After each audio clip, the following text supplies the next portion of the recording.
Chicago, winter of 1895. Snow hushes the city as a widow with iron in her gaze locks her office door and hides a telegram that could change everything. Inside Merrick & Co., ledgers whisper of survival, but the past, ink-stained and unfinished, knocks like a creditor at midnight. Will Sarah Merrick board a train to Gilded Newport and face the men who doubt she belongs, or protect the fragile empire she built from ash? A secret waits inside that folded paper. So does an impossible choice, duty to her people, or desire she vowed never to feel again. Before we begin, tell me where you're listening from, city and country, and answer this. What do you love most about historical romances?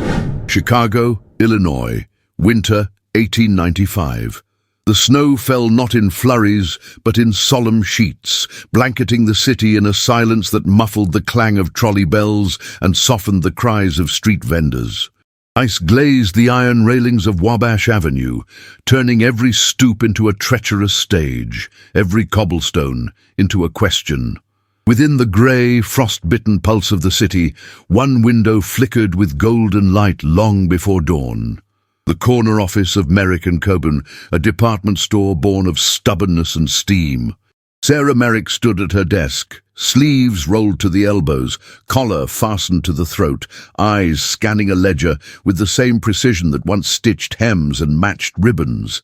She had not asked the fireman to light the stove in her office that morning. Cold had its uses. It kept the mind sharp and the heart guarded. She pressed her thumb into the corner of the page to turn it, pausing as she did each morning at the top margin, where a faint stain still lingered from the day her husband Thomas spilled ink and laughed like he had not just buried their final coin into a stall on Halsted Street.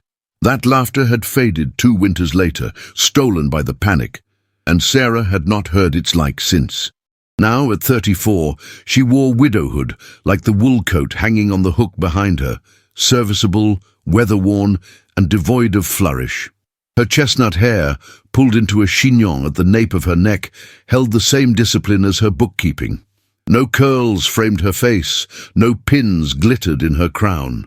Her beauty, if it was to be found, lived in her hazel eyes, which saw too much and rested too little. The room bore her temperament. Oak shelves, modest and straight. A kerosene lamp trimmed low.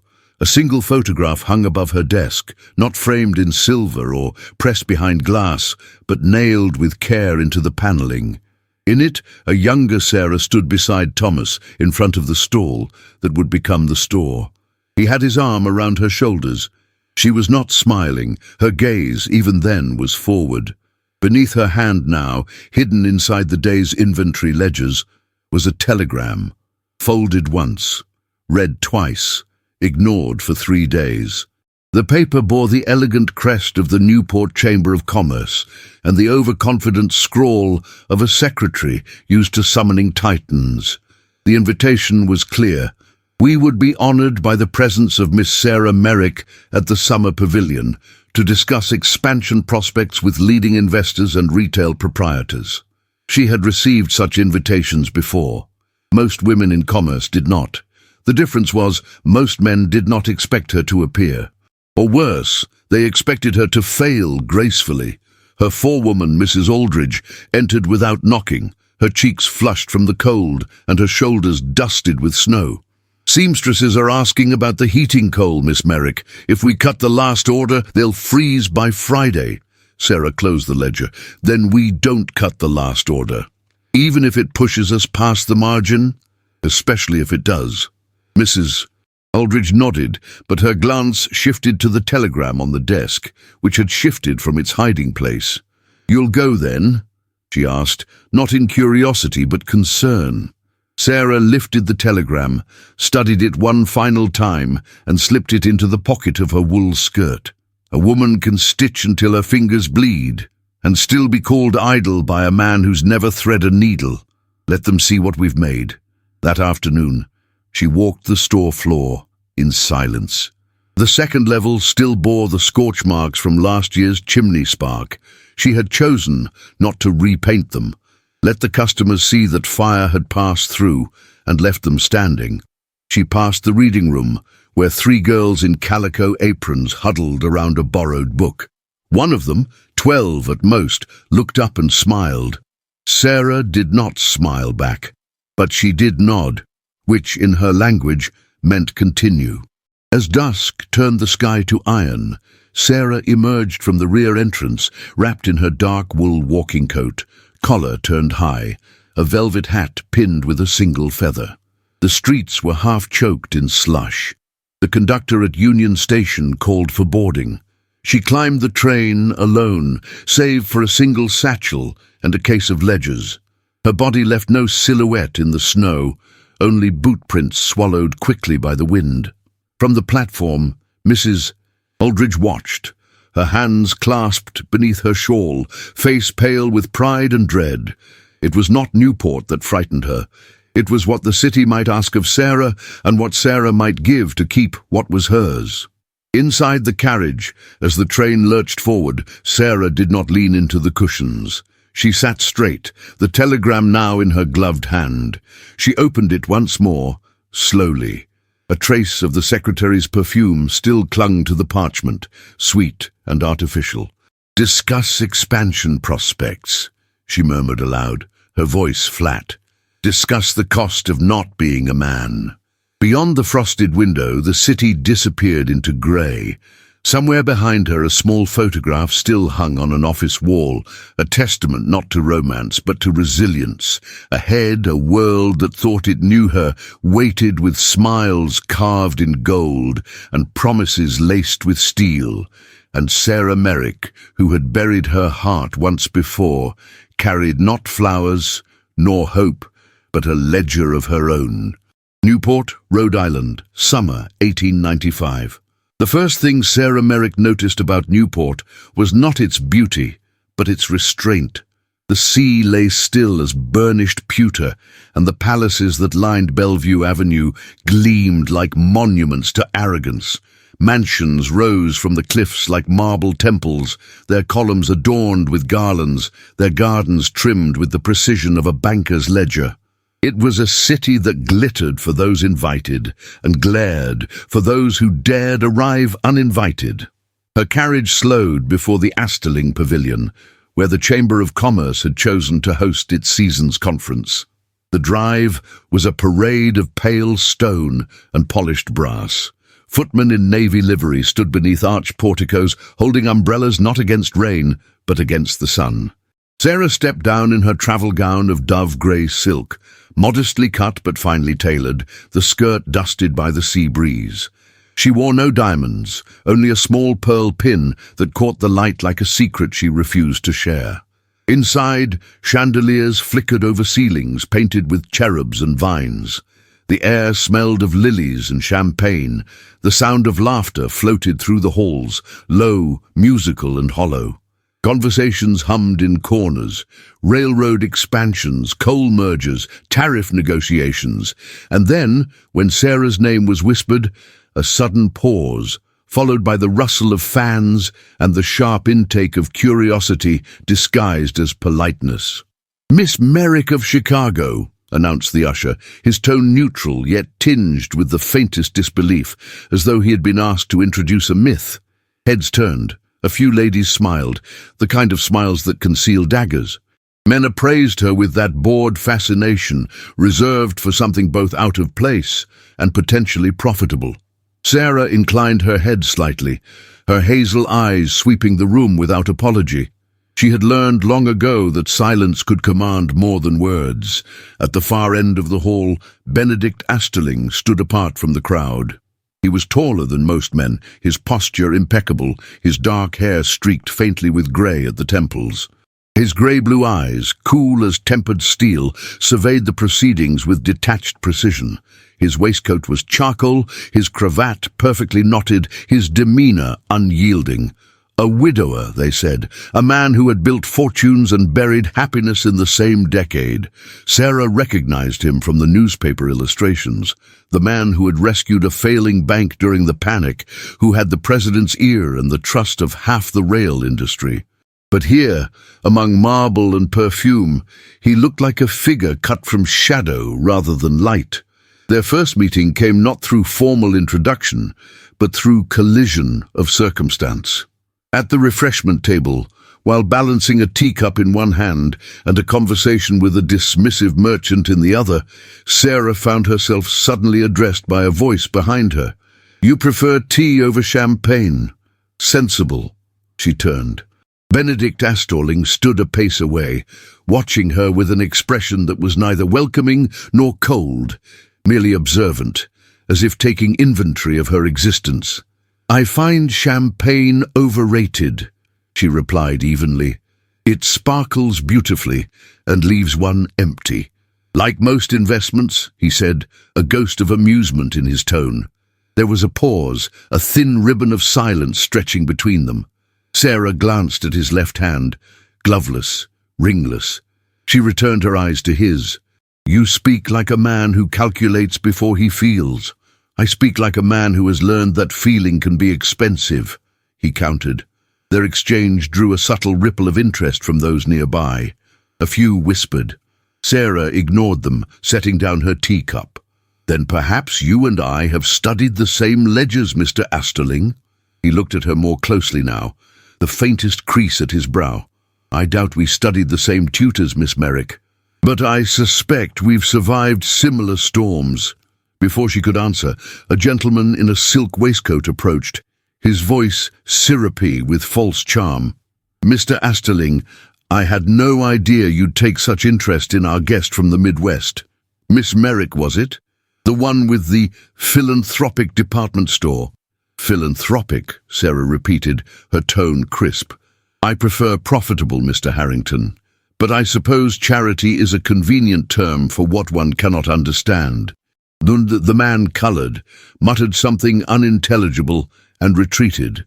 Benedict's mouth curved almost imperceptibly. "You collect enemies efficiently, Miss Merrick." "I find they come pre-assembled," she replied. For a long moment they stood in quiet regard. Her eyes did not flinch. His did not waver. It was not flirtation. It was recognition. At the far corner of the hall, a small figure watched them. Eleanor Astorling, Benedict's daughter. Her dress was pale blue, her hair gathered neatly, her gloves spotless. In her hands she clutched a small velvet pouch, the one she always kept hidden. Inside lay her late mother's brooch, an oval of gold and pearl. She never wore it. She never showed it. But she held it now tighter than before, watching the stranger who had dared meet her father's gaze and not look away. The conference proceeded with speeches and applause, with the hollow certainty of men congratulating themselves. Sarah sat among them, her gloved hands folded in her lap, her mind elsewhere, calculating the cost of each word spoken, each smile traded. When a delegate from Boston proposed consolidating small retailers under a national banner, she listened carefully, her pulse steady. When her name was called to speak, there was polite surprise, followed by a hush. She rose slowly, her skirt whispering against the marble floor. "I was told once that a woman's role in commerce is to keep the books neat and the men's tempers neater," she began, her voice low but unwavering. "But I have found that neatness is a luxury in an economy built on chaos. My store is not a charity nor a rebellion. It is a place where those who sew, polish and mend may earn bread without surrendering their dignity. If that threatens the market, then perhaps the market fears competition." The silence that followed was not agreement, it was discomfort. Someone coughed, another fanned herself, but from the far end of the table, Benedict Astorling's gloved hand struck the surface once, firm and singular. Applause followed, hesitant, but it came. Afterward, in the garden terrace where lanterns swung over fountains, Sarah found herself once more beside him. The air carried the scent of salt and magnolia. Music from the ballroom drifted faintly, a waltz neither of them seemed inclined to join. "You speak like someone who has nothing to lose," he said quietly. "Everything worth building begins that way," she answered. He turned to her then, and the lamplight caught the grey in his eyes. "You risk more than you know, Miss Merrick. These men do not forget when they've been embarrassed." "I don't intend to embarrass them," she said, her tone softening. "I intend to outlast them." For a moment the stillness between them deepened, the air tightening with something unsaid. Then a sound of laughter broke it. Eleanor's, faint and musical. The girl stood by the balustrade, tossing crumbs to the birds that gathered even in the fading light. "She has your restraint," Sarah said quietly. Benedict's expression shifted, almost imperceptibly. "She has her mother's kindness," he replied, "and perhaps her solitude." They both looked toward the girl. She caught her father's gaze, then Sarah's, and smiled. A small, uncertain gesture, like dawn breaking after too long a night. When the evening ended, guests departed in a flurry of feathers and polished carriages. Benedict offered his arm as Sarah stepped toward the stairs. She hesitated only a fraction before accepting it.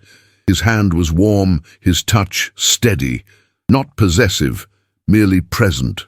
"I imagine Chicago feels very far from here," he said as they descended. "Not far enough," she answered with a faint smile. At the carriage he inclined his head. "You are not what they expected, Miss Merrick." And what did they expect? A woman who would apologize for being clever. She met his eyes, her breath catching briefly in the sea air. "Then they will wait in vain." As her carriage pulled away, the sea wind lifted the hem of her coat and carried her perfume, subtle and restrained, back toward the marble steps. Benedict watched until the wheels disappeared beyond the gate, his daughter's small hand slipping into his. "Will she come again?" Eleanor asked softly. Benedict did not answer. His gaze lingered on the road that led to the cliffs, to the woman who had spoken in a room full of power and somehow left it quieter than before. Inside her own carriage, Sarah leaned against the seat, her pulse finally slowing. She looked out the window toward the ocean, where the moonlight turned the waves to quicksilver. For the first time in years, she felt something stir beneath the armor she wore, an unease not of fear, but of recognition. In that city of porcelain palaces and iron gazes, she had found a man who measured words like currency and a child who guarded her grief like treasure. And though she would not admit it aloud, not even to herself, she knew that tonight would echo longer than any speech. Outside, the Atlantic whispered against the cliffs, steady and endless, as if promising that some meetings were not accidents, but the slow fulfillment of something written long before either had chosen to read it. Newport, Rhode Island, summer, 1895. The sun fell in slow ribbons through the glass roof of the Keating Conservatory, gilding the lilies, ferns, and marble fountains with a light too perfect to be natural. Everything in Lyman Keating's garden had been constructed to imitate grace. Even the birds had been imported. The scent of orange blossoms and champagne drifted in the air as if to disguise something heavier, ambition. Sarah Merrick stood beneath the shade of a magnolia, teacup balanced between gloved fingers, her back perfectly straight, though every word around her bent like gossip. The tea had been arranged in her honor, though she suspected the true purpose was to remind her precisely where she stood. Dozens of Newport's finest ladies, their gowns trimmed in silk and arrogance, glided among marble benches.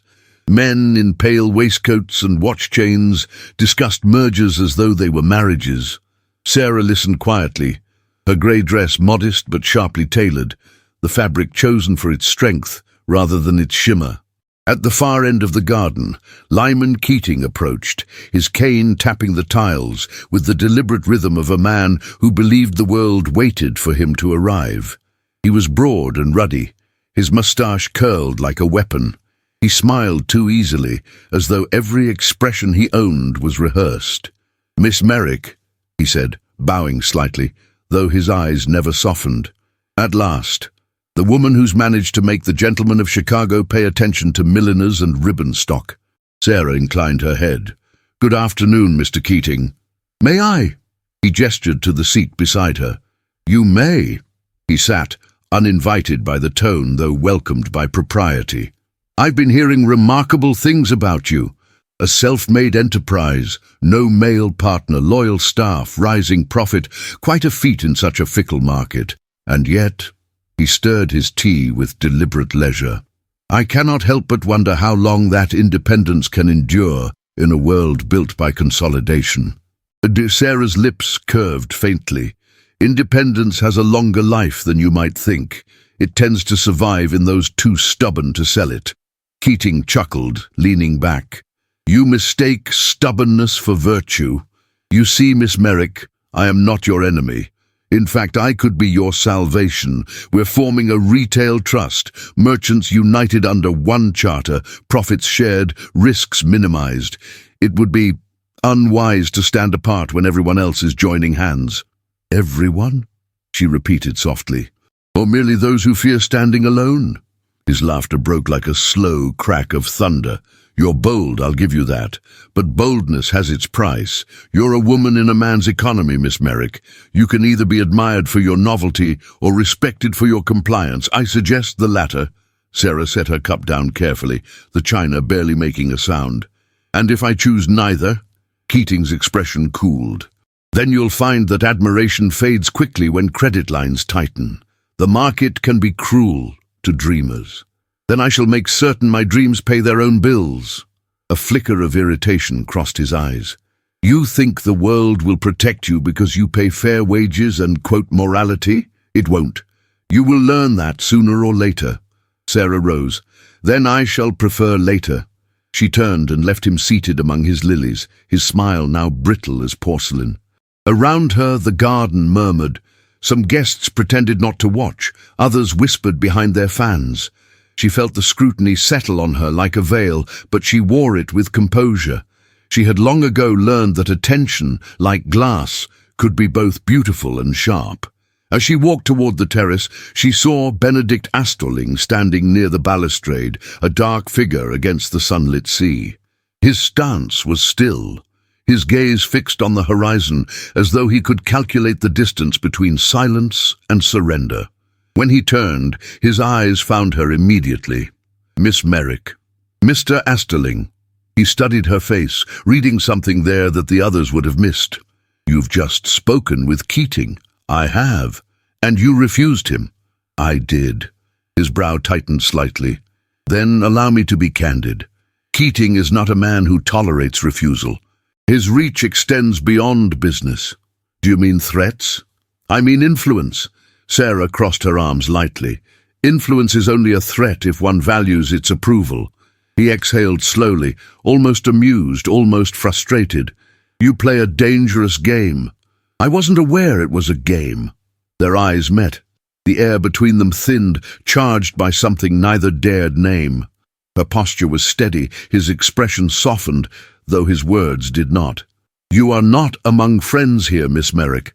And you, Mr. Astorling, are you among yours? He hesitated, and that hesitation told her more than any confession could. I learned a long time ago, he said finally, that friendship in this world comes with signatures and seals. Then I hope you left yours unsigned. The faintest smile touched his lips. You have more faith in me than I deserve. I doubt that. Their conversation ended there, but the silence that followed carried a rhythm neither could ignore.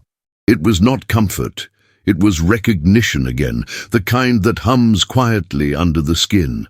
As the evening deepened, lanterns were lit, the garden transforming into a tableau of gold and shadow. Musicians began to play beneath the gazebo, and laughter returned like an unwanted refrain. Sarah retreated to the edge of the terrace, where the ocean wind untangled the perfume and pretension of the air. Benedict joined her again, this time without words. For a while they simply stood there, watching the light shift over the water. Finally, she spoke. You warned me because you think I need protection.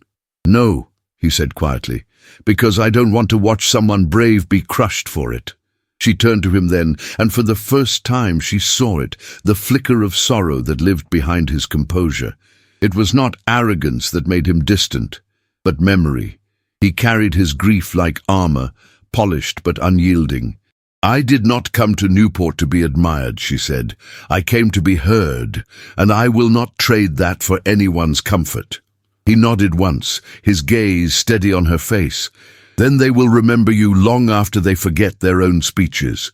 Her pulse betrayed her then, a quiet, involuntary quickening. She felt it and turned away, unwilling to let him see. The waves below broke against the rocks in rhythm, as if echoing something buried beneath her own calm. When the evening ended, the guests drifted out in carriages, their laughter dissolving into the night. Sarah returned to her rented quarters at a modest inn, a place meant for visiting merchants rather than society guests. The corridor smelled faintly of lavender soap and salt. Inside her room, a single oil lamp burned low. She removed her gloves slowly, her fingers trembling more from thought than from fatigue. On the chair lay her Newport gown, the same dove-grey silk she had worn that afternoon, creased now, touched by sunlight and scrutiny alike. It was elegant, yes, but borrowed. The woman who had lent it, a sympathetic widow from Chicago, had insisted that she must look the part. Sarah gazed at the gown as though at a reflection of something both admired and resented. How easily fabric could deceive, how quickly refinement could disguise rebellion. She traced the hem with her fingertips, feeling the faint roughness of the stitching. Behind beauty, there was always labor. Behind grace, always cost. Through the window, the sea whispered softly against the cliffs. She stood there for a long while, her shadow falling across the floorboards, the lamplight catching the faint gold in her hair. Tonight had not been victory, but it had been declaration. Keating's words still echoed in her mind, sharp and patronizing. And Benedict's, quiet, warning, unguarded, echoed deeper still. She pressed her hand against her chest as if to steady the heartbeat that betrayed her calm. What does it mean to live with dignity, she wondered, to remain unbent among those born to bend others? The question lingered as she extinguished the lamp. The darkness folded around her, warm and absolute. Outside, the tide rose with its endless rhythm, and Sarah Merrick, merchant, widow, intruder among kings, lay awake beneath a borrowed gown, dreaming not of splendor, but of survival dressed in elegance's disguise. And somewhere across the cliffs, in a mansion of stone and silence, Benedict Astorling stood before his study window, watching the same sea, remembering the same voice, and wondering how one woman could make truth sound like defiance, and defiance feel like grace. Chicago, Illinois, autumn 1895. The train rolled into Chicago under a sky the color of smoke. The air carried the sharp scent of iron and coal, that particular perfume of progress mixed with exhaustion. Sarah Merrick stood at the platform as the crowd spilled around her, men in wool coats and women in traveling hats pushing forward in a slow tide. Her gloved hand clutched her case of ledgers as though it contained her life, which in truth it did. The city had changed in her absence. The haze hung lower, the streets looked less forgiving. As she stepped down into the familiar din of carriages and streetcars, she could already feel the weight of what awaited her. A telegram from Mrs. Aldridge had reached her on the journey home, written in hurried strokes that blurred at the edges. Fire at South Warehouse. Partial loss. No injuries. Awaiting your return. No injuries. Those two words had been her only comfort. Everything else in the message had burned through her chest like cinders. Her carriage rumbled south through the industrial quarter. From a distance, she could already see the blackened skeleton of the warehouse, its roof collapsed inward like a lung gone still. The smell of ash lingered even days later, heavy as grief. Workers stood near the gate, hats in hand, their eyes cautious and loyal at once.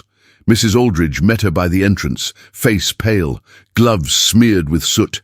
"We kept what we could, Miss Merrick," she said quietly. "The firemen say it started near the back office. No lamps were left burning. They can't explain it." Sarah's eyes traveled over the charred beams, the twisted metal, the piles of scorched bolts of fabric. "It wasn't an accident," she murmured. Mrs. Aldridge hesitated. You think—" "I don't think," Sarah interrupted softly. "I know." The staff gathered around, waiting for instruction, for reassurance. Sarah inhaled deeply, straightening her shoulders. "We'll rebuild. No one is dismissed. Payroll continues as before." A murmur rippled through them. A young clerk, his hands still smudged with soot, stepped forward. "Miss Merrick, that'll drain your savings. You can't—" "I can," she said, "and I will. We are not made of marble, but of endurance." The words steadied them more than any coin could. They dispersed, silent but resolute.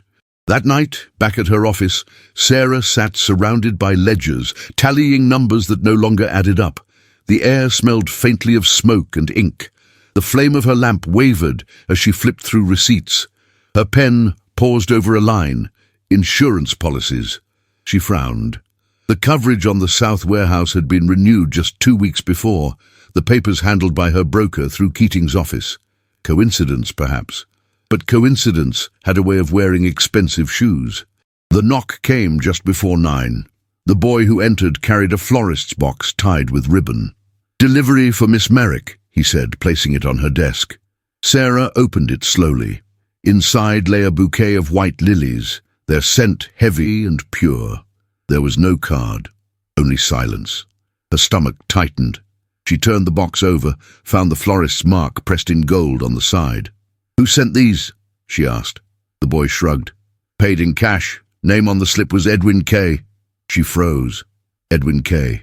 A name she knew, Lyman Keating's assistant, the same man who had arranged her invitation to Newport. Sarah dismissed the boy with a coin and sat staring at the lilies until the lamplight turned their petals translucent. Flowers of condolence, of mourning. But she was not dead. Not yet. The following morning she went herself to the florist's shop on State Street. The proprietor, a small man with kind eyes and ink-stained fingers, recognized the description. "Yes, ma'am. White lilies, fine ones. Ordered by telephone, picked up by a messenger. I remember because the man gave a name but didn't want a receipt." "Did he say anything else?" "He asked if we ever deliver twice to the same lady." Sarah's pulse stilled. "And what did you tell him?" "That depends on the lady, ma'am." She thanked him, left a generous tip, and walked back into the cold morning air. The wind off the lake carried a bite that stung her eyes. For the first time in months, she felt a trace of fear, not for herself, but for the people who depended on her. By afternoon, the rumors had begun. Competitors whispered that Merrick & Co. had overextended, that creditors were circling, that the fire was punishment from Providence for a woman's arrogance. Customers hesitated, investors retreated, but her employees stood by her, their loyalty a quiet act of rebellion against the gossip. When payday arrived, she drew from her personal account to meet every wage in full. "If the city won't believe in us," she told Mrs. Aldridge, "we'll simply have to believe louder." That evening, as she closed the ledgers, another knock came. This one deeper, deliberate. "Come in," she said, expecting a clerk. The door opened to reveal Benedict Astorling, his tall frame framed by the corridor light. He had exchanged his polished coat for a simpler one of dark wool, but no garment could make him look ordinary. His expression was composed yet alert, as though he had already seen what she had not yet confessed. "Mr. Astorling," she said, surprised, "you're far from Newport." "I heard what happened," he said, stepping inside. "I took the overnight train." She blinked once, twice. "You heard? From whom?" "From Keating, indirectly. He was boasting about how the tide is turning in Chicago." Her breath caught just for a moment. "So even my misfortune is entertainment now."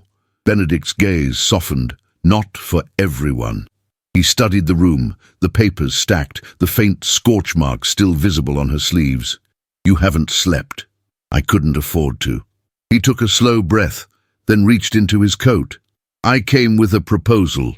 Financial assistance, temporary, private, no interest, no record. Enough to keep your suppliers steady while you rebuild." Sarah met his eyes squarely. "No, it isn't charity," he said, a trace of irritation threading his calm. "It doesn't matter what you call it. I can't accept. Because it comes from me. because it would make me your debtor. I've had enough of men who mistake help for ownership." For a long moment, the air between them seemed to throb with the force of what neither would say. His jaw tightened, not in anger, but in restraint. "You think pride will protect you," he said quietly. "Pride built this store," she replied, "and I will not sell it even to gratitude." He exhaled, stepping closer. The lamplight caught the edge of silver at his temples. "Then let me at least stay, to help you see what you might miss. I've dealt with men like Keating all my life. He doesn't send lilies for kindness." Sarah hesitated. The firmness in his voice carried no condescension, only concern, genuine and steady. "You would involve yourself in this?" "I already am," he said simply. "If you fall, they will call it proof that no woman can lead. I will not let them have that satisfaction." Something in her chest faltered. She looked away, tracing the outline of the lilies still in their box. "Then stay," she said at last, "but not as a savior, as a witness." He inclined his head, understanding more than she spoke. "Then, as a witness." The night deepened around them. The gaslights outside flickered, throwing their shadows against the wall. The outlines of two people bound by defiance rather than affection, by necessity rather than choice, and yet something softer threaded through the silence. They spent the next hours reviewing ledgers, tracing supply routes, examining insurance papers. Benedict's mind was exact, almost surgical. He saw connections invisible to her weary eyes, dates that didn't align, invoices signed by men she'd never met. At one point their hands brushed as both reached for the same document. The contact was brief, accidental, but the stillness that followed was not. She withdrew first. "Forgive me," she murmured. "There's nothing to forgive," he said, though his tone was quieter now. When the clock struck midnight, she leaned back, exhausted. "We'll find proof," she said, more to herself than to him. "But until then, we build again." He closed the ledger gently. "You rebuild from ashes, as if they were clay." Sarah's eyes met his. "Ashes are proof that something once burned brightly. I take that as encouragement." For the first time he smiled, not the distant, polite expression she had seen in Newport, but something faintly human. "You remind me of why I stopped believing the world was kind," he said, "because you make me wish it were." She said nothing. Her throat tightened around words she would not speak. When he left, she walked him to the door. Outside, the street was empty, but for the hiss of the lamps. The scent of lilies still lingered faintly on her desk. As he stepped into the dark, he turned once more. "Be careful, Sarah." It was the first time he had spoken her name aloud. The sound of it, low and deliberate, stayed with her long after the door closed. Alone again, she returned to her desk, touched one of the lilies, and crushed its petal between her fingers. The scent released was sharp, almost metallic. She stared at the stain left on her glove and thought, not for the first time, that beauty often arrived as warning. Beyond the window, the first snow of the season began to fall, white, quiet, untrustworthy, and Sarah Merrick, surrounded by ledgers and loss, sat beneath the flickering lamplight, calculating not profit or debt, but the rising cost of standing unbroken. Chicago, Illinois. Autumn, 1895. The wind came off Lake Michigan with a sharper edge now, cutting through the streets with a cold that whispered of the winter to come. It was the season of long shadows and longer hours, when the sun appeared only briefly and then retreated like a reluctant guest. The city no longer smelled of smoke and sugar, but of coal, damp wool, and iron, an atmosphere Sarah Merrick had learned to breathe without complaint. She stood at the entrance of Merrick & Co. just after sunrise, the steam from passing carriages rising in coils around her. The gaslights along Wabash Avenue flickered out one by one as dawn settled slowly over the soot-streaked buildings. Inside the store, the halls echoed with the soft rustling of brooms, the creak of floorboards, and the distant clatter of crates being restocked in the haberdashery. It was not a grand palace of commerce like those in New York, But it was hers, stubbornly upright, like a woman who had survived more than her share of storms. That morning, she was not alone. Benedict Astorling arrived precisely at 8 o'clock, escorted by a modest carriage with no emblem and no footman. He wore a simple charcoal coat, his gloved hands folded around a cane he did not need, but it was the girl beside him who drew Sarah's eye. Eleanor, 11 years old and solemn beyond her years, stepped down from the carriage without a word. Her travelling coat was navy, trimmed with a row of modest braiding, and her gloved hands clutched a small satchel to her chest. Her hair, ash blonde and neatly parted, was braided and pinned under a soft felt hat. Her gaze was calm but wary, like someone who had grown accustomed to being spoken of, but not to. "She insisted on coming," Benedict said quietly, as Sarah approached. "Said she wanted to see the city where people read for pleasure." Sarah's brow lifted. "Then she's already wiser than most adults I know." Eleanor said nothing, but there was a flicker of something, approval perhaps, in her eyes. They entered together. The store was not yet open to the public, and the rooms carried the hush of preparation. As they passed the seamstress's floor, Sarah noticed Eleanor's eyes pause on a pair of women laughing quietly as they stitched a new collar onto a faded coat. Further along, a clerk stood on a ladder, arranging tins of tea, humming under his breath. The rhythm of work moved around them like breath, unnoticed by most, but not by the girl. Sarah led them to a corner room near the second-floor gallery. The windows were wide, letting in the cold morning light, and the walls were lined with worn wooden shelves filled with books, novels, manuals, atlases, and volumes of poetry. A battered rocking chair stood near the hearth, beside a small table with ink-stained blotters, and a vase that still held the last remnants of autumn marigolds. The reading room had been her quiet rebellion, born not of strategy, but of memory. Her own girlhood had held too few books and too many closed doors. Eleanor stepped inside as though entering a cathedral. Her eyes drifted across the titles, her fingers trailing the edge of the nearest shelf. She said nothing, but her lips parted slightly, and her satchel fell from her grasp without her noticing. "I thought she might like it here," Sarah said, her voice low. Benedict, standing behind her, watched his daughter with a rare expression, unarmored, uncertain. "I don't know what she likes anymore," he murmured. Her mother used to read to her stories about brave girls who ran toward danger rather than away from it. Sarah turned to him. "Perhaps she just needs someone to tell her she's allowed to write her own." Later that week, Eleanor returned to the reading room alone. She came each morning, always silent, always observant. She never asked for anything, but the clerks learned to leave a cup of warm tea on the sill.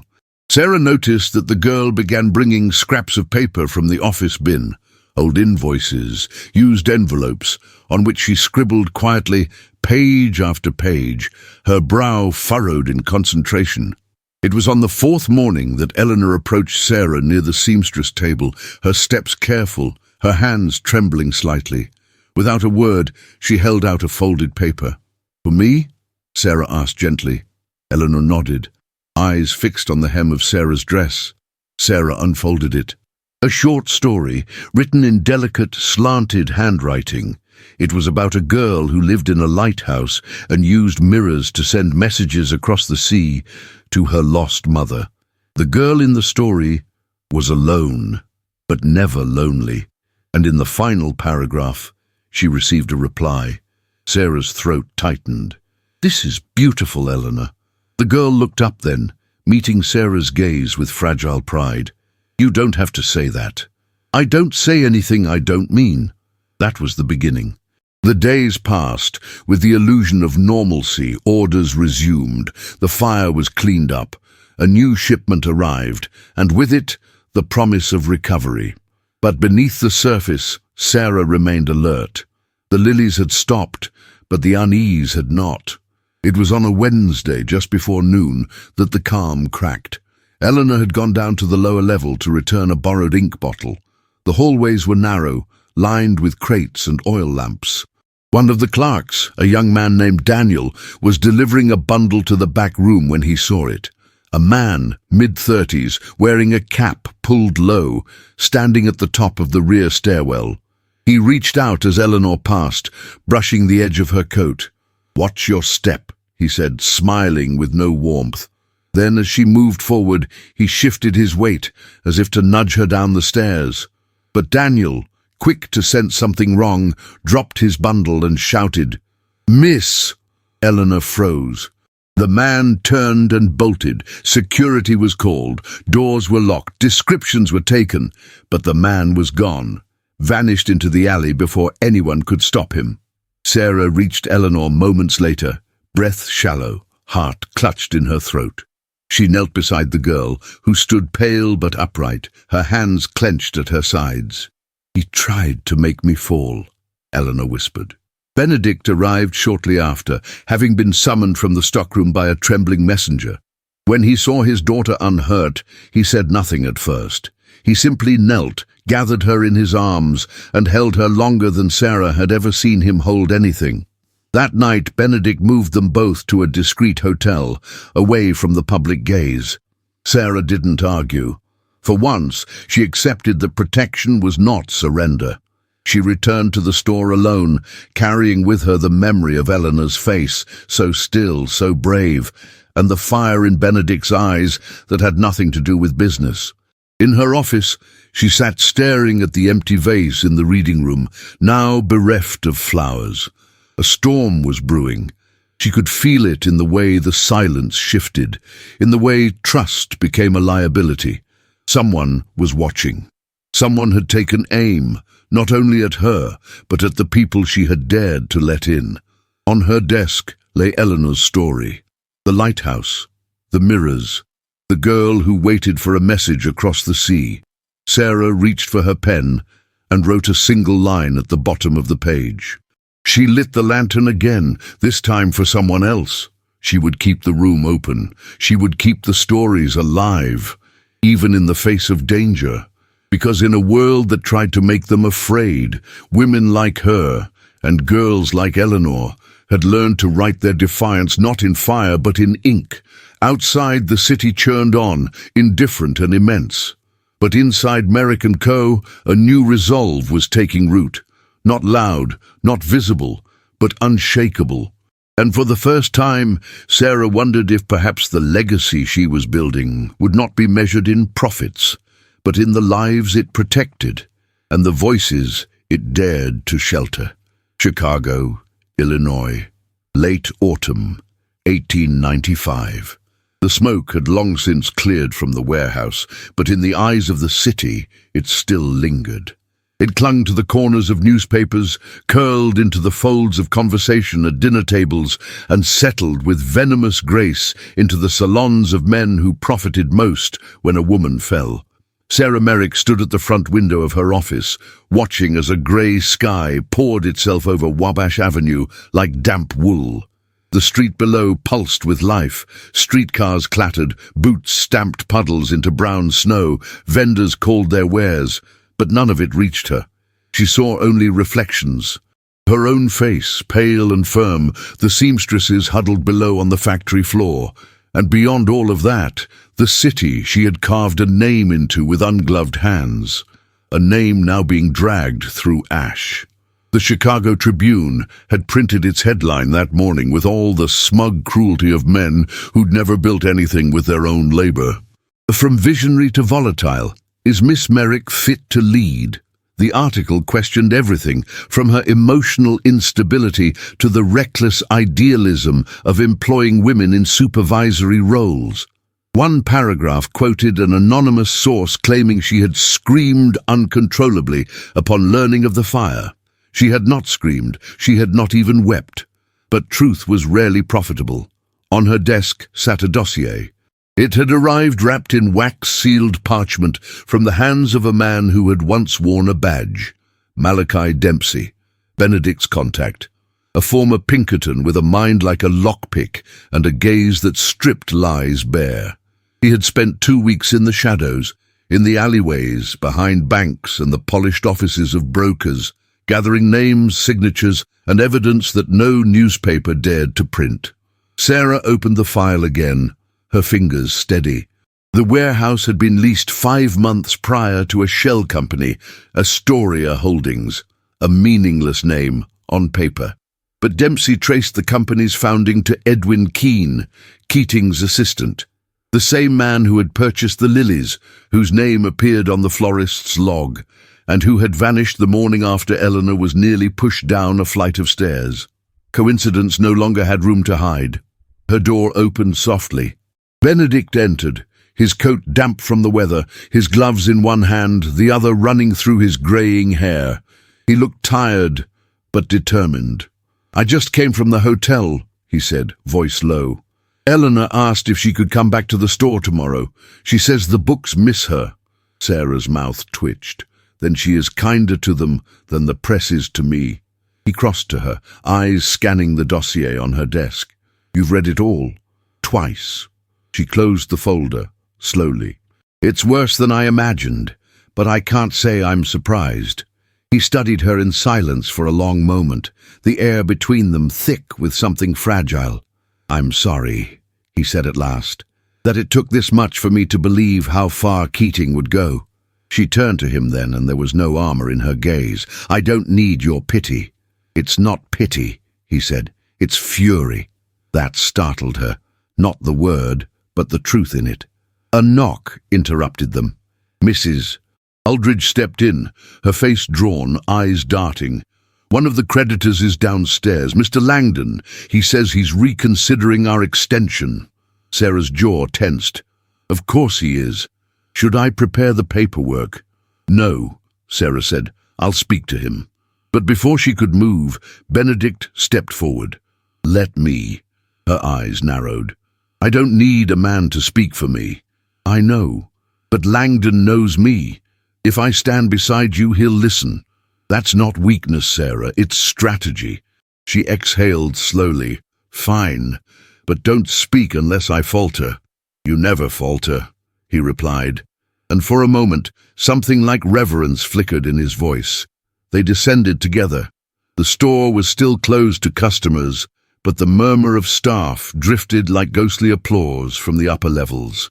Langdon waited near the vestibule, holding his hat with the self-importance of a man who had never been told no. He looked up, startled to see Benedict arrive beside Sarah. "Mr. Astorling," Langdon said, bowing stiffly. "Didn't expect to see you here." "I imagine you didn't," Benedict replied evenly. Langdon's eyes flicked to Sarah. "I was just explaining that with the uncertainty around your business. Well, it's not personal, of course, just numbers." Sarah stepped forward. "Then let me show you another number, Mr. Langdon. 24. That's how many families I employ. 4 of them are widows. 6 of them send daughters to school with what I pay.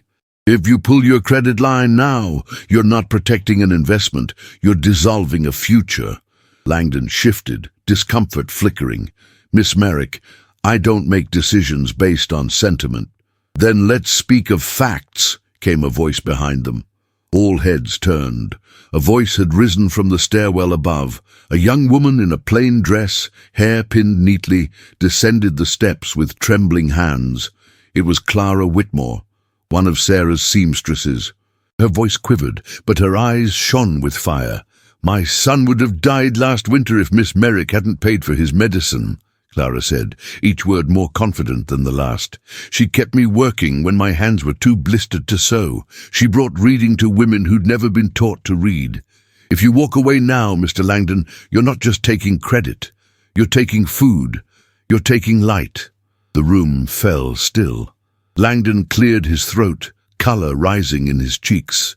"I wasn't aware—" "No," Sarah said softly, "you weren't, but now you are." Langdon looked at her, then at Benedict, and finally at Clara. His posture softened. "You'll have the extension, on previous terms." He turned and left. Sarah exhaled, only now realizing she had held her breath. She turned to Clara, who stood still as a statue. "Thank you," Sarah whispered. Clara nodded. "I only said what we all know." That evening, the staff gathered for supper in the sewing hall. The fire crackled and candles flickered across rows of worn wood tables. Sarah stood by the window, watching the snowfall begin, when Benedict joined her. He said nothing at first. "She's braver than most men I know," he said finally. "She is," Sarah agreed. He looked at her, not with admiration, not even with respect, with something deeper, slower, recognition. "You're not what I expected," he said. She smiled faintly. "Neither are you." He hesitated, as though weighing something too precious to name.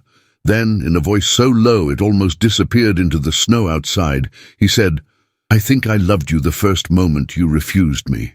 Sarah did not move. She only met his gaze, and in her silence, he found no resistance. Only breath, only stillness. Only the beginning of something neither could deny any longer. Outside, the city held its breath. Inside, a woman once dragged through smoke stood with her name intact, a man beside her, no longer a shadow, but a witness to the fire she had refused to let consume her. Chicago, Illinois, early winter, 1895. The courthouse stood like a fortress of stone and silence, its columns weathered by wind and time, its heart thrumming with whispers. Inside, the air was thick with the scent of ink, dust, and heated breath. It was a place where truth was dressed in formalities and lies wore cravats. Sarah Merrick sat at the plaintiff's table, her gloved hands resting atop a stack of documents she had read 100 times and could recite in her sleep. Her dress was navy wool, buttoned to the collar, her posture unyielding. She wore no brooch, no silk, no shimmer, only steel in the curve of her shoulders and in the calm defiance of her gaze. Across the aisle sat Lyman Keating, his body spilling confidently across his chair, his cane resting against the polished oak. His lawyers, 3 men with smiles honed like razors, surrounded him like well-dressed hounds. He did not look at Sarah directly. He didn't need to. He had the power of insinuation on his side. The courtroom was full. Word of the case had spread through the city like spilled ink. A female merchant suing a trust-backed firm for sabotage? It was scandal. It was theater. It was heresy. The judge, a thin man with watery eyes and a moustache too dignified for his own face, cleared his throat. "Miss Merrick," he began, "I remind you that we require proof of intent, not merely coincidence. Fires happen, and men, though powerful, cannot be punished for ambition." Sarah rose. Her voice did not tremble. "I am not here to punish ambition, Your Honor. I am here to prove a crime."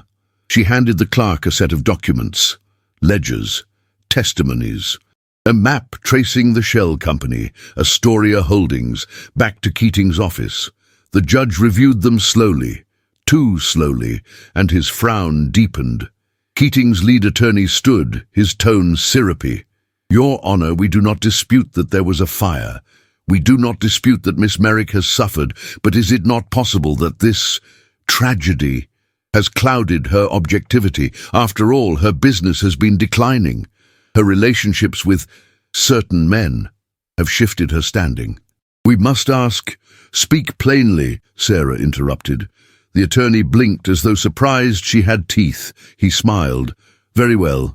Miss Merrick, are you, or are you not, romantically involved with Mr. Benedict Astorling, whose sudden interest in your affairs coincides rather suspiciously with your newfound aggression?" A hush fell. Even the judge hesitated. Sarah turned to the room slowly, not with shame, but with the quiet fury of a woman used to being judged by the angle of her chin rather than the quality of her work. "My relationship with Mr. Astorling, whatever shape it takes, does not alter the signatures on these leases, nor does it change the name of the man who ordered the white lilies the day after my warehouse was burned to the ground." Gasps rippled through the courtroom. The attorney paled. The judge blinked rapidly. But Keating's smile remained. When the court adjourned for recess, Sarah stepped into the corridor with Benedict beside her. He said nothing at first. Then, quietly, he handed her an envelope. It bore his name in familiar ink. He did not look at her as she opened it. It was a letter, one paragraph, one severed tie. "It pains me to say, Benedict, but aligning yourself with a woman of such questionable motivations has tarnished your reputation. I must dissolve our partnership effective immediately." Signed by one of his oldest financial allies. Sarah closed the letter slowly. "I'm sorry," she said. "I'm not," he replied. She looked up. His eyes were clear. "I built my fortune by standing with men I didn't respect. I'd rather lose it beside someone I do." She did not answer. She couldn't. Her throat was too tight. That evening at the Hotel Beauchamp, a private dinner was held in Keating's honor. The room glittered with silver and smoke, filled with men who toasted futures built on other people's labor. Benedict was invited, of course, out of courtesy or curiosity. He arrived late, in a dark suit with no cravat, his face unreadable. He took a place near the end of the table, where the wine flowed less freely, and the laughter came too easily. Keating raised his glass. "To Mr. Astorling," he said, "who once stood among titans and now drowns in tea and sentiment." Polite laughter rippled. Keating continued, "Tell me, Benedict, is it true what they say, that you've traded your empire for a seamstress and her charity shop?" Benedict stood, slowly, deliberately. He looked at Keating, then at the men around him. Then, without a word, he placed his napkin on the table, turned, and walked out. Silence followed him like an echo. He did not look back. He did not explain, because what he had chosen no longer required permission. The next morning, Sarah returned to court with her shoulders straighter than ever. The judge called for final testimony. From the back row, a young man rose, thin, nervous, with ink-stained cuffs and a twitch in his jaw. "My name is Frederick Lyle," he said, voice shaking. "I was an accountant at Astoria Holdings. I was paid to forge the lease and to delay the insurance documents. I was told no one would get hurt." The judge sat up straighter. Keating's attorneys scrambled. Sarah did not move. Frederick's eyes flicked toward her, then toward the gallery, where Eleanor sat beside Mrs. Aldridge, holding her notebook tightly in her lap. "I didn't come forward before," he said, "because I was afraid. But she," he nodded toward Sarah, "never blinked. And the girl, she said I looked like someone who wanted to do the right thing." He stepped down, and the courtroom erupted. Outside, in the pale light of a Chicago winter afternoon, Sarah stood on the courthouse steps.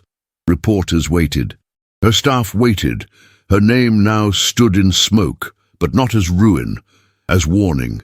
Benedict appeared beside her. "They'll ask what happens next," he said. She looked at him, at the man who had lost friends for her, faced humiliation for her, and never once tried to make her small enough to save. "Then we tell them," she said, "that this was never about revenge." He tilted his head. What was it about? She turned to face the street, where snow began to fall again, silent and slow. "It was about the floor beneath us," she said, "and who gets to stand on it." And he understood, because at last they stood together, not above, not below, but beside. Chicago, Illinois, deep winter, 1895. Snow fell in the hush of twilight, blanketing the city in silence, broken only by the faint creak of wagons and the distant ring of bells. The rooftops of Wabash Avenue were dressed in white, the gas lamps casting golden halos in the frost-heavy dusk. Inside Merrick & Co., the fire in the office hearth crackled low, casting a soft, steady glow across the floor where Sarah Merrick stood alone, her arms crossed lightly over her chest. She had not moved for several minutes. She was staring at a small velvet box resting on the corner of her desk. Its lid remained closed. She knew what lay inside, and she did not need to see it again. It had arrived that afternoon. No grand declaration, no diamond, no kneeling figure. Just Benedict Astorling, standing in the doorway with his hat in one hand and resolve in his voice. "I'm not here to rescue you," he had said. "You've never needed that. I'm here to offer you something better." She had not spoken. He'd taken a breath and continued. "Not protection, Not a distraction, but a life, together, without compromise. Then he had placed the box on her desk, said her name like a vow, and left before she could answer.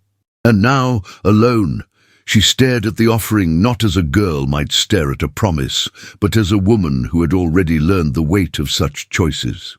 Sarah turned from the desk and walked toward the window. Outside, snow fell in fine, determined flurries. It coated the sidewalks, softened the sharpness of the city's stone, and blurred the outlines of things too hard to look at head-on. Her eyes followed the curve of the rooftops down to the street, where a single lamplighter moved from post to post, carrying flame in one hand and purpose in the other.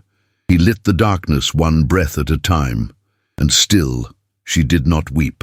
When Benedict returned the next morning, he found her standing near the reading room, speaking softly with one of the clerks.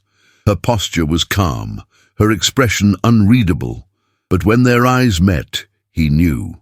In her office, with the door closed and the silence heavy between them, she spoke first. "I can't," she said. He didn't flinch. "Because you don't want it? Because I won't build something sacred on the ruins of something broken, not yours. Not mine. Not yet." He stepped closer, the wood beneath his boots creaking. "I didn't offer out of pity. I know. I didn't offer out of guilt. I know. Then what are you afraid of?" She met his gaze without wavering. "Starting something in a moment of loss means risking that it only ever grows from grief, and I won't let us be shaped by what we're running from." He exhaled slowly. There was no bitterness in his face. Only understanding. A kind of tenderness that burned rather than soothed. He nodded once. "I will wait," he said, "not because you asked me to, but because there's no one else I'd rather wait for." And then he left again, this time with no velvet box, no argument, no plea. 3 days later, another document arrived, not wrapped in satin or sentiment, but sealed in parchment and delivered by hand. The courier bore a name Sarah recognized: Morrison, Hale and Wentworth, Benedict's legal firm. The enclosed file was crisp, every clause meticulously written. It was a partnership contract, a formal business agreement, equal shares, separate authority, full protection of her name, her branding, her decision-making, no merging, no dilution, no strings, just capital and quiet faith. At the bottom, beneath the last clause, Benedict's signature appeared in fine, steady ink. There was a space beside it. She did not hesitate. Her pen slid across the paper with the grace of certainty. That evening the snow thickened. The staff had gone home. The fire burned high in the reading room. Sarah moved slowly through the building, floor by floor, checking the ledgers, tracing the edges of the new shipment receipts, touching the corners of the rebuilt shelves. Near the seamstress's hall, she paused. Eleanor was waiting at the long work table, a bundle in her lap wrapped in a handkerchief, stitched with faded blue thread. Sarah approached. "Shouldn't you be with your father?" "He's upstairs," Eleanor said. "He said I could stay if I behaved." Sarah smiled. "I don't doubt that you did." The girl stood and held out the bundle. "I want you to have this." Sarah untied the knot slowly, revealing a small oval brooch, gold filigree, delicate pearls, and at its center, the faintest trace of a woman's silhouette in ivory, a miniature portrait. She recognized it instantly. "Your mother's," she whispered. Eleanor nodded. "She wore it on Sundays, and when she read me poems." Sarah's hands trembled. "She wouldn't mind," Eleanor added, her voice quiet but certain. "She would have liked you." It was the first time Sarah had ever felt her throat close from something other than grief or rage. She reached forward and gathered Eleanor into her arms. The girl leaned in without hesitation. They stood there for a long moment, in the quiet warmth of a room that had once been nothing more than a dream. That night, Merrick & Co. reopened under new terms, not just of business, but of being. Candles were lit in every window. The first customers returned, loyal ones, women who'd walked past the whispers and the newspaper headlines because they remembered how Sarah had looked them in the eye and said, "We'll find a way." Mrs. Aldridge stood at the entrance, coat wrapped tightly around her, watching the passers-by. As Sarah approached, the older woman smiled, tight, weathered, but full of pride. "You came back," she said. "I never left," Sarah replied. "No," Mrs. Aldridge said, stepping aside to let her through. "But now you're leading." Sarah crossed the threshold as the bells above the door chimed in recognition. Inside, the shelves gleamed, the floor shone, and the air carried the scent of beeswax and new beginnings. At the very back, above the newly painted moulding, a small bronze plaque had been installed. It bore a single phrase: "Built by merit, led by vision, endured by fire." And beneath it, her name, not gilded, not enlarged, but engraved in metal, permanent, earned. Sarah Merrick stood at the center of her store, her eyes taking in every corner. The threads of her life had been torn, stretched, scorched, but they had held, and from them something had been sown anew. Outside, the snow kept falling, but inside, the light held. It was still dark when the first church bells tolled through the icy streets of Chicago. Their sound, usually lost to the clamor of wagons and commerce, carried with unnatural clarity that morning, as if even the wind paused to listen. From the offices of the Chicago Herald, newsboys spilled into the streets with bundles beneath their arms and ink-stained fingers curled tight in wool gloves. Headlines shouted what whispers had already begun to spread like fire through parlors and boardrooms. Lyman Keating indicted. Grand jury alleges fraud, conspiracy. By mid-morning, the world had changed. Inside Merrick & Co., Sarah stood on the mezzanine, overlooking the store floor. The usual scent of beeswax and rosewater hung in the air, but there was something else, too. An undercurrent of alertness in the air, like the crackle before a storm. Every sound was sharper, every breath deeper. She hadn't spoken yet. The staff, aware of the news but unsure of her mood, moved carefully around her. She gripped the banister with one hand, her knuckles white. The bells were still ringing. They weren't celebration bells, not yet, but they were the first sound of something breaking loose from the earth. Across the floor, past shelves stocked with embroidered gloves and spools of French ribbon, the front door opened with a quiet chime. A tall figure stepped in, leaving behind the last flakes of snow. He removed his gloves with the practiced precision of a man who once commanded entire railways with a signature: Benedict Astorling. His coat, though still of fine wool, bore the creases of wear. His gloves were lined but not new. The sharp arrogance he once wore like a second skin was gone.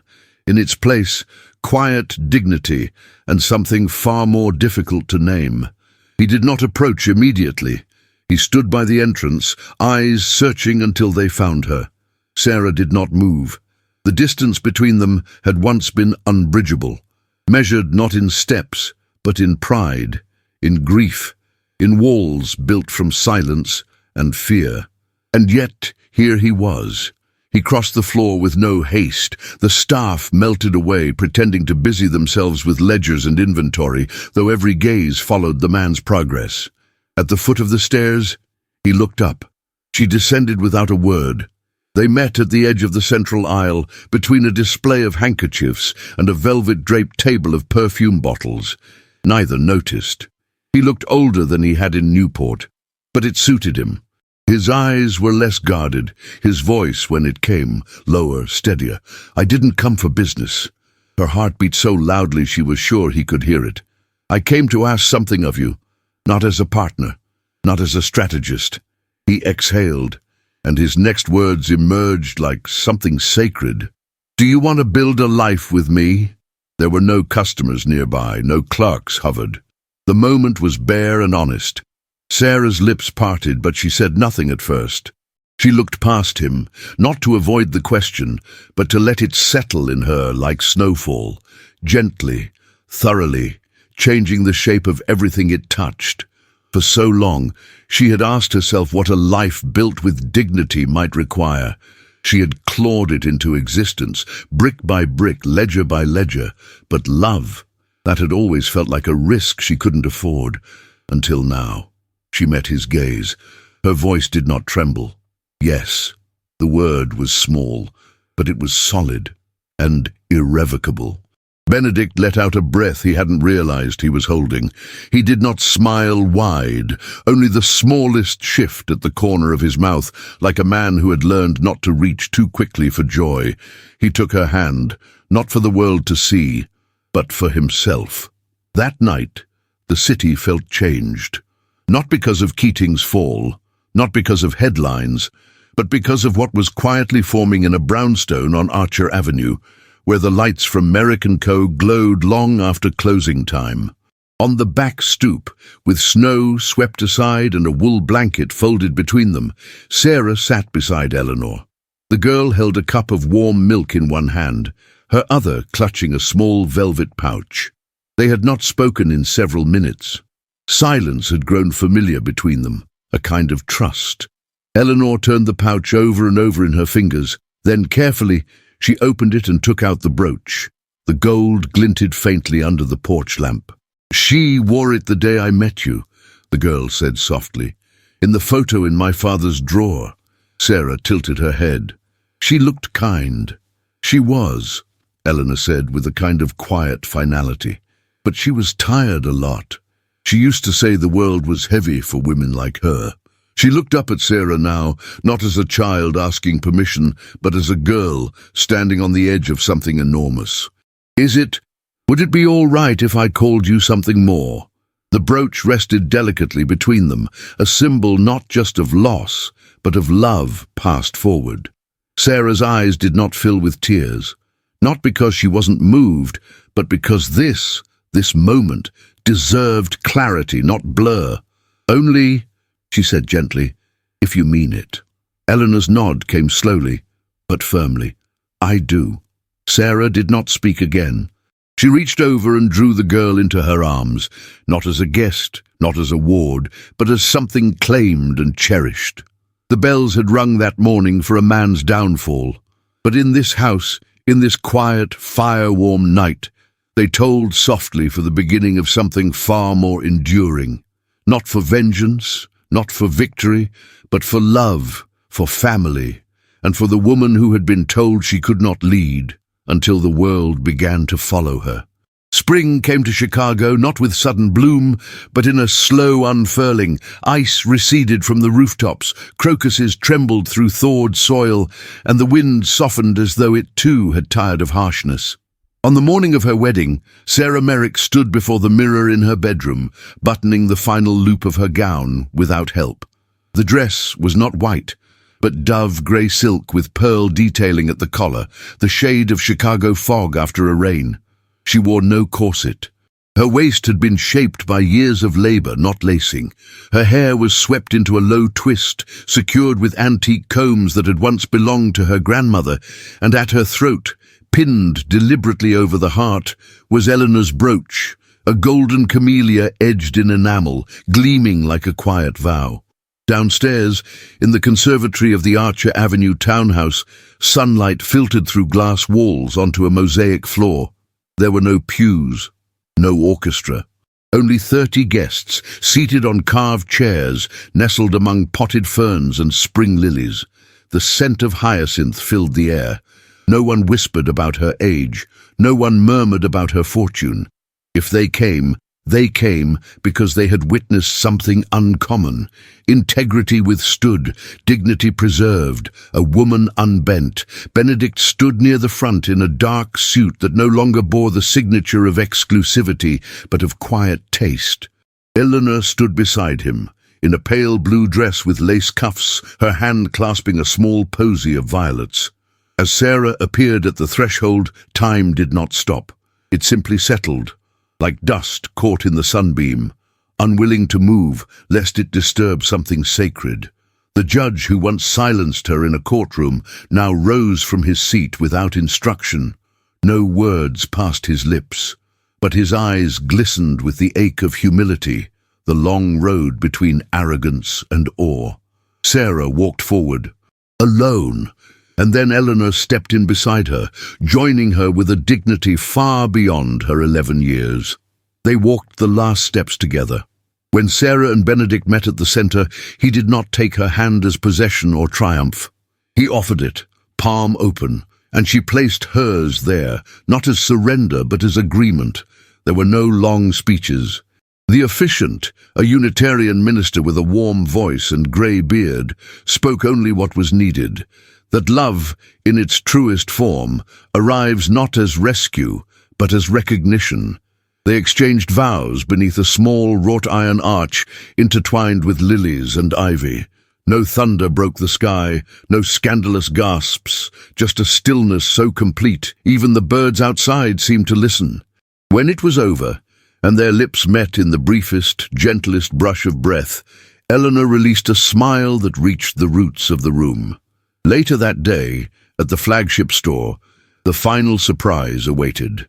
Benedict led Sarah by the hand down Monroe Street, past streetcars and coal wagons, until they stood before the wide facade of Merrick & Co., a building born of grief, built by sheer will. The winter soot had been scrubbed clean from the bricks. The windows shone. And above the grand arch of the entrance, newly carved in soft white stone, her name now stood, not in paint, not in paper, but in permanence. Merrick & Co. Above it, iron lilies curled into the arch's wrought frame, a floral crown wrought in steel and delicacy. She stared. Benedict watched her. "I didn't ask," he said. "You didn't need to." When they entered, the staff paused in their work. No one clapped, no one cheered. But one by one they stood, not to impress, but to honor. Sarah nodded once. It was all the reply they needed. They walked the store floor slowly, side by side, past the familiar counters and the newly polished banisters, past bolts of fabric and stacks of books in the reading room. The air smelled of lemon oil and blooming lilacs. Somewhere, a seamstress hummed a lullaby beneath her breath. As they reached the mezzanine, Eleanor ran up behind them, slipping her hand into Sarah's. She had taken off her gloves, and her fingers were ink-stained from writing. She did not apologize. From above, the skylights poured honeyed light down upon them. It hit the brooch on Sarah's chest, and the metal shimmered. A blaze of warmth caught between glass and heart.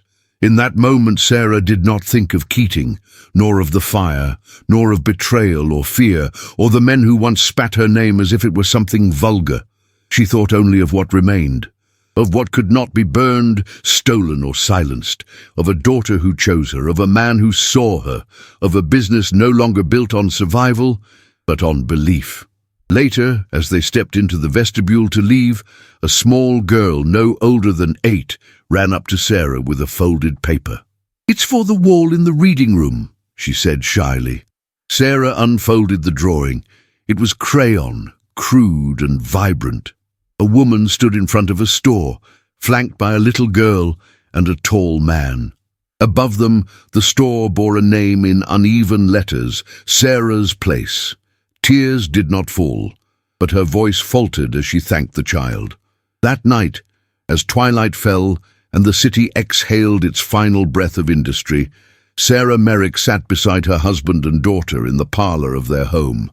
No music played, no grand toasts were given, but in the stillness there was peace. She looked at the brooch one final time, resting against her skin like a promise kept. Her name was feared once. Now it was respected, not for the storms she weathered, but for what she built in their wake, and in stone and light, in iron and lace, that name would endure, not as defiance, but as legacy. The city had changed again. In the spring of 1901, Chicago shed its soot-stained coat with more pride than ever before. Electric lights flickered in shop windows. Horse-drawn carts now shared the streets with the hum of motor carriages. Buildings rose higher, iron and ambition reaching into the pale sky.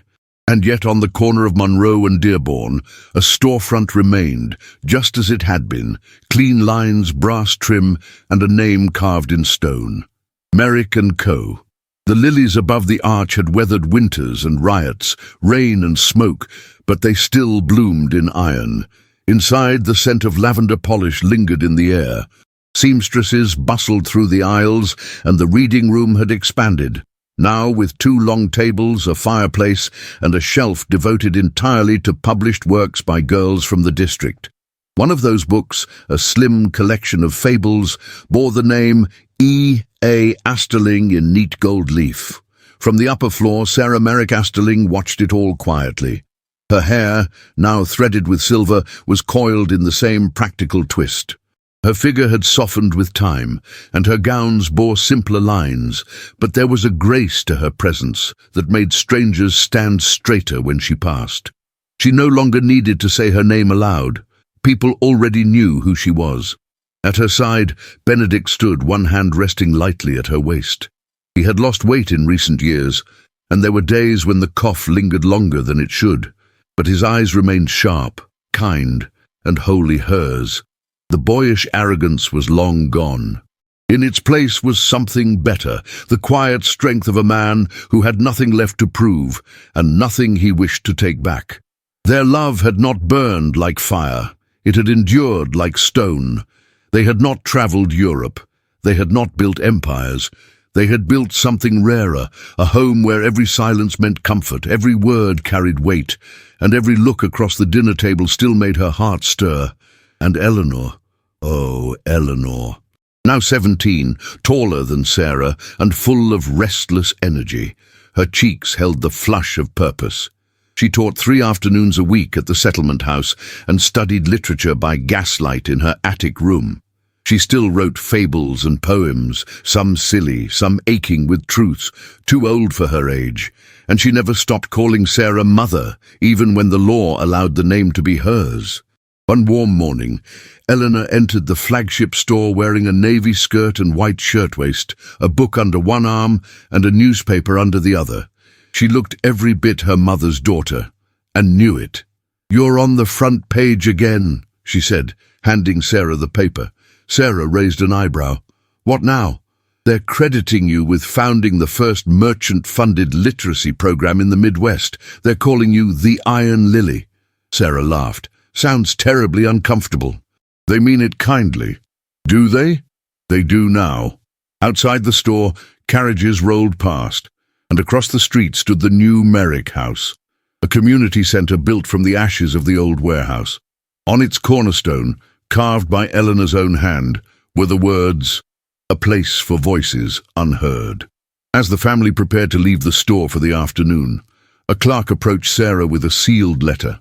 The wax was marked with a crest she had not seen in years. Keating had died. The note was brief, no apology, no legacy, just a legal form informing her of a dormant trust account, one he had left, unsigned, for a girl named Eleanor Astorling. Sarah said nothing. She tucked the paper into her coat pocket. That chapter had closed long ago. Some ghosts did not need exorcism. They simply needed to be ignored until they faded into dust. That evening, as twilight melted over the city, the family sat on the rooftop of their home, where vines curled along the railings and the skyline shimmered with new glass and ambition. "Do you ever miss it?" Benedict asked, his hand in hers. "The war?" she asked. He chuckled. "The fight." Sarah looked out across the rooftops, where the sounds of street musicians drifted upward and a neighbour's child laughed somewhere in the distance. "No," she said softly, "because we didn't lose." He nodded once, content. Eleanor leaned against the railing, her chin resting on her hands. "Will they remember all this, you think? What it cost?" Sarah didn't answer immediately. Instead, she rose, walked to her daughter, and placed a hand on her shoulder. "They'll remember what mattered," she said, "and you'll make sure of it." The bells of the city tolled below, steady, calm. In that moment, as the sky turned the colour of parchment and ink, Sarah understood something not even time could erase. She had not just carved her name into stone, she had carved it into the lives of others. And long after they were gone, that name, whispered between shelves, spoken in classrooms, written in books and etched into iron, would remain, not as a monument to defiance, but as a testament to love, endurance, and the quiet revolution of a woman who dared to lead. If you've made it this far, you already know this wasn't just the story of Sarah Merrick. It was the story of every woman who ever stood alone in a room full of men and refused to lower her eyes. Of every voice that was dismissed until it spoke a truth too powerful to silence. Of every heart that chose love, not as escape, but as courage. Sarah didn't just build a business. She built a life not handed down, but earned through sweat, sacrifice, and the quiet strength of choosing to remain kind in a world built on cruelty. And Benedict? He reminded us that power without humility means nothing. That loving someone strong doesn't diminish you, it reveals you. This is what endures. So now we ask you, what moved you the most in this story? What moment will stay with you? Tell us in the comments. We read them all, and your words help bring this world to life for others too. And if you made it to the very end with us, type Iron Lily in the comments. That way we'll know who stood with Sarah all the way to the last page. If you'd like to support the small but passionate team behind these stories, we'd be deeply grateful for a super thanks in the amount you feel moved to give. It helps us keep creating these historical journeys, one heartbeat at a time. But if you can't contribute financially, that's okay too. Sharing this story with a friend, a sister, or someone who needs to believe in quiet revolutions, that means the world to us. And before you go, don't miss the other unforgettable stories we've left for you in the cards, because sometimes the past has the most to teach us about how to live, how to fight, and how to love. Thank you for walking this path with us. We'll see you in the next story.